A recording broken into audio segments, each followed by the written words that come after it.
Welcome to another edition of Self-Defense Across America.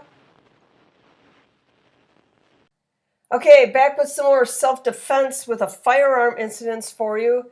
We're going to start in Geneva, Florida, where we have an adult female victim who was injured, and our suspect was her neighbor, 59-year-old Charles Huffman, and he was unharmed and arrested. And we got a Seminole County man has been charged with attempted murder after deputies say he fired a gun directly at one of his neighbors after a dispute over a dog. Seminole County deputies were called to the home on Harney Heights Road in Geneva Friday afternoon for reports of a shooting. Responding deputies met with the victim, who said the events leading up to the shooting actually began weeks earlier when a neighbor, identified as 59-year-old Charles Huffman, gave her his dog. The victim told deputies there had been ongoing issues between her and Huffman regarding the dog since. On Friday afternoon, deputies say the victim told them she woke up from a nap to find that the power to her house had been turned off. The victim claimed Huffman had flipped the external breaker to her home as he had done previously. According to the sheriff's office, the victim said she went outside to flip the breaker and restore the power, but it was shut off again right after she walked back into her home. That's when the victim said she looked out her window and saw Huffman's other dog walking in front of the house. Fearing that Huffman was at her home, the victim said she armed herself with a pistol and went outside. According to the sheriff's office, upon walking out the door, the victim saw Huffman standing in front of her home with his own gun pointed at her. The victim said she told Huffman to leave the property or she would shoot him, at which point Huffman fired a shot that grazed her neck and went through her front window. The victim said she fired one shot back at Huffman, retreated into her house as Huffman fired a second shot that hit her front door.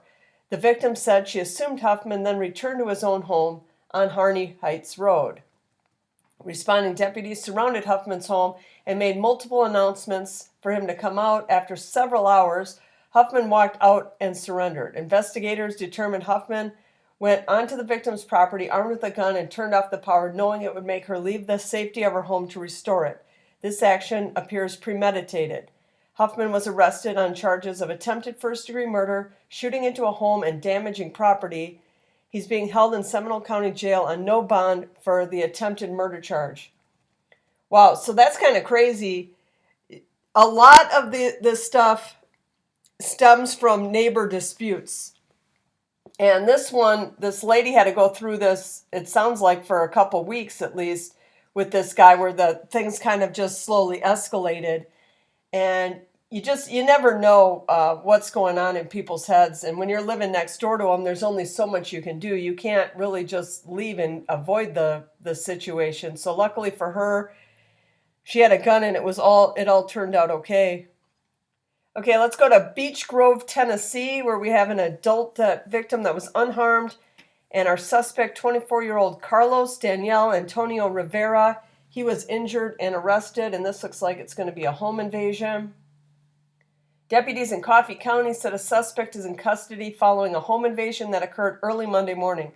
The Coffee County Sheriff's Department said deputies responded to reports of a home invasion in the Beechgrove area on Monday. Officials reported that one individual who is believed to be a possible suspect was shot during the incident. Deputies said it was possible that the suspect traveled on foot in the area of Beechgrove McBride Branch, Murfreesboro Highway. Okay, after the incident, the Sheriff's Department advised residents in the Beechgrove area to be cautious and call 911 if they see anyone suspicious. Hours later, Coffee County Chief Deputy Frank Watkins said that the suspect was taken into custody. The suspect was taken to the hospital to be treated for his injuries. Watkins reported that he was in surgery but in stable condition. No other information was immediately released. So this is, the guy got shot in a home invasion. They don't really say much about the home invasion. This is more just about how they caught the guy. But at least they caught the guy, because a lot of times, unless they end up shot and their body is found on the front step of the home, they don't often catch these guys. Okay, we're going to go to Tempe, Arizona, where we have an adult male victim who was unharmed and an adult male suspect that was injured. And this looks like another home invasion. There's a large police presence in Tempe neighborhood after a man was shot allegedly attempting to break into a home early Sunday. Officers went to the neighborhood on Campus Drive near Southern Avenue after a 911 call around 5:40 a.m. When officers arrived, they found a man shot inside a home he doesn't live in. Police say he was taken to the hospital with non-life-threatening injuries. There are no reports of anyone else hurt. Information about the incident is limited, but police say there isn't a threat to the neighborhood, but there will be a large police presence for a while. So this guy was shot, and the police show up, and the guy's body's still laying inside the house after apparently the homeowner shot him. So that's 2 home invasions back to back. And it looks like a third one coming up. Decatur, Georgia. Our victim was unharmed, and our suspect, an adult female. And she was killed. This is a home invasion with a female. This pops up every once in a while, these females doing these home invasions. It's not as common as the men, but police are investigating after one person was shot and killed in DeKalb County Sunday evening. According to the DeKalb County Police Department, the shooting happened at 4500 Snapfinger Road. This is an active investigation, and there is no information on what led to the shooting at this time. Okay, that's it. That's all they're saying about this. Well, but we know it was a female. She was shot breaking into somebody's home.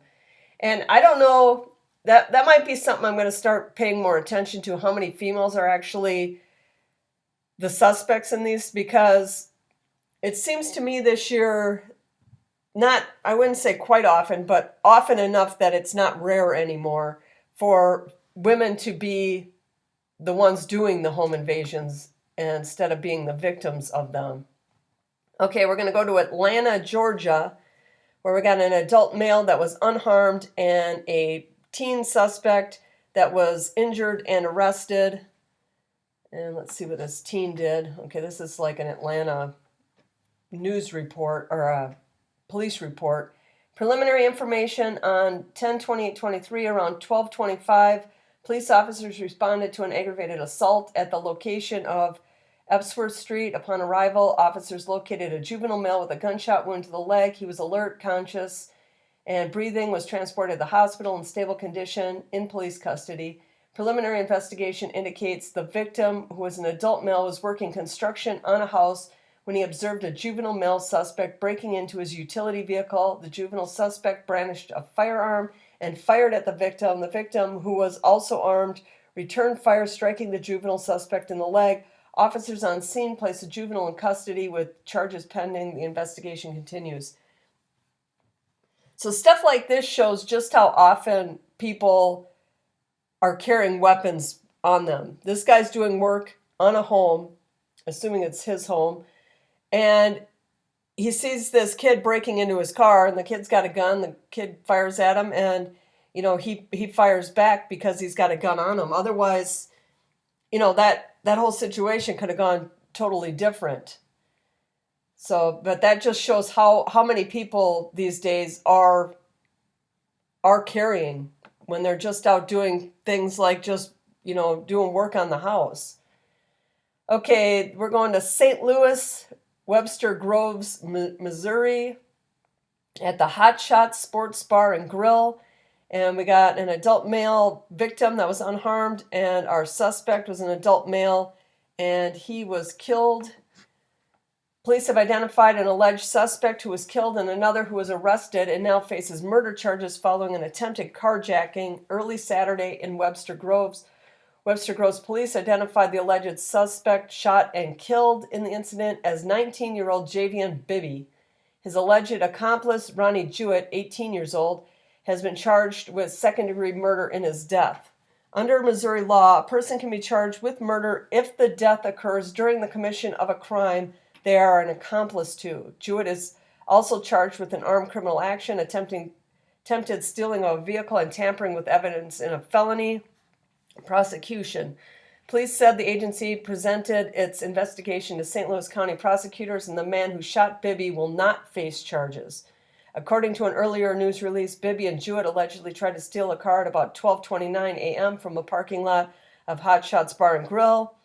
When officers arrived on the scene, they discovered Bibby dead from an apparent gunshot wound. The victim of the carjacking was located at the scene and in possession of his firearm. He told officers 2 men wearing ski masks confronted him near his vehicle, and he feared for his safety, and he shot one of the suspects.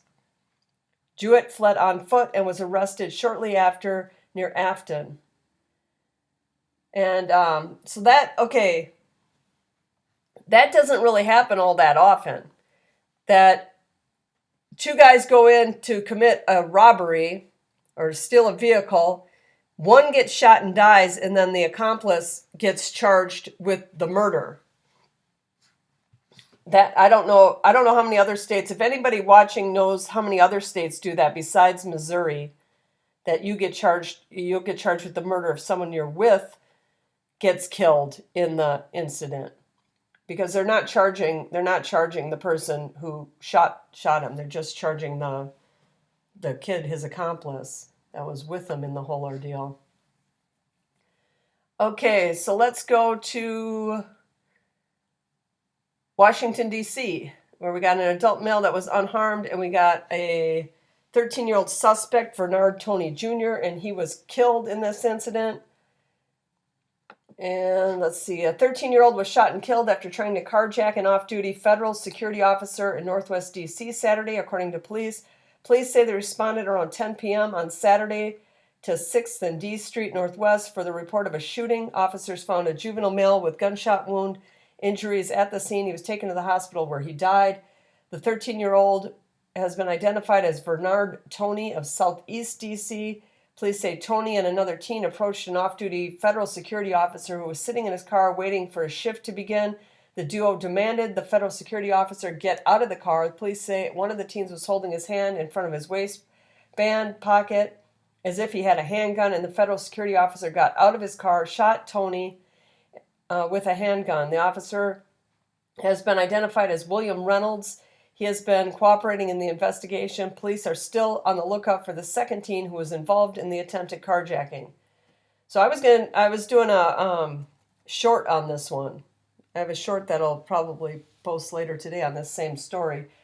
And when these kids are carjacking cars, they don't know who's in the car. And this time they just had the bad luck of carjacking basically an officer who was armed, who got out and shot one of them because they pretended that they had a gun. There was, from what I remember from the other story, they didn't find a gun on the scene. So either he shot the guy that didn't have the gun and the other guy with the gun ran off, or he shot the guy that he thought had the gun, but he actually did not have a gun on him. But that was happened in D.C., and that's in D.C. these days. The carjackings are becoming so common that it's not even funny anymore, and this is because of the age of these suspects. Unfortunately, this is about the only way you're going to get them off the streets, and they don't want to put these kids under, I think it's 16. They don't want to give them any charges. They don't want to put them in jail. You know, they think that if they put them in jail, that's somehow bad for them. And this is the only way that these kids that are doing this are going to get off the streets and stop doing it, unfortunately. This is a weekly video, so if you like this type of content, hit that like button, leave your thoughts in the comments, and consider subscribing. And I'll catch you next week.